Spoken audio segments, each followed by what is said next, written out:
हे तळे जेन्ना आसताले हातून कमळां फुलताली आनी एक वेगळेंच वातावरण आशिल्लें। काळांतरान एक 20-25 वर्सां हांगा कांयच जावना, हे बुरशेपणां जाली। हे वास्कोचे एक 2 लंग्स कशी वास्कोची, आनी खंयच्याय गांवांत वॉटर बॉडीज आसप ही खूब गरजेची। एनवायरमेंटाच्या दृश्टीन एनवायरमेंट तूं सपोज प्रोटेक्ट करतलो जाल्यार ही दोनूय तळी आनी हे एनवायरमेंट राखपा खातीर ही दोनूय तळी परती रिवायव करप आनी आशिल्ले त्या स्थितीन परती व्हरप हें खूब गरजेचें आशिल्लें। आमी प्रपोजल घालतकूच हांगा WRT मिनिस्टर आयिल्लो।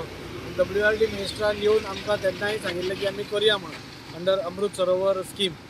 आतां फक्त आमी हाच्या NOCक रावल्या कोंकणी जातीच्या, आनी म्हाका दिसता आमी कोंकणी जातीक एप्रोच केला आनी म्हाकाय दिसता तें खूब पॉझिटीव आसा, कित्याक हें वास्को खातीर हें आसा। तातूंत भितर आमी सिवरेजीची NOC मागल्या। सिवरेज पंपींग स्टेशन लास्ट आमचो आमदार आशिल्लो ताणेंय प्रपोज केल्लें आसा आनी ती थंय जावची म्हणून ताजीय मागणी आशिल्ली। सो आज आमी दोनूय NOC मागता, सो फाल्यां काम आमकां दोनूय सायडीन स्टार्ट करपाक मेळटलें। सो सिवरेज जी येतली ती सारकी पंपींग स्टेशनान भितर पंपींग करून आपल्या जाग्यार गेली आनी तळें आसा तें क्लीन उरलें। सो आमी कोंकणी जातीक एप्रोच केला की तुमी NOC दितकूच फाल्यां सपोज हांगा कितें बेनिफीट आसा तें आमी तुमकां पास ऑन करपाक जाता।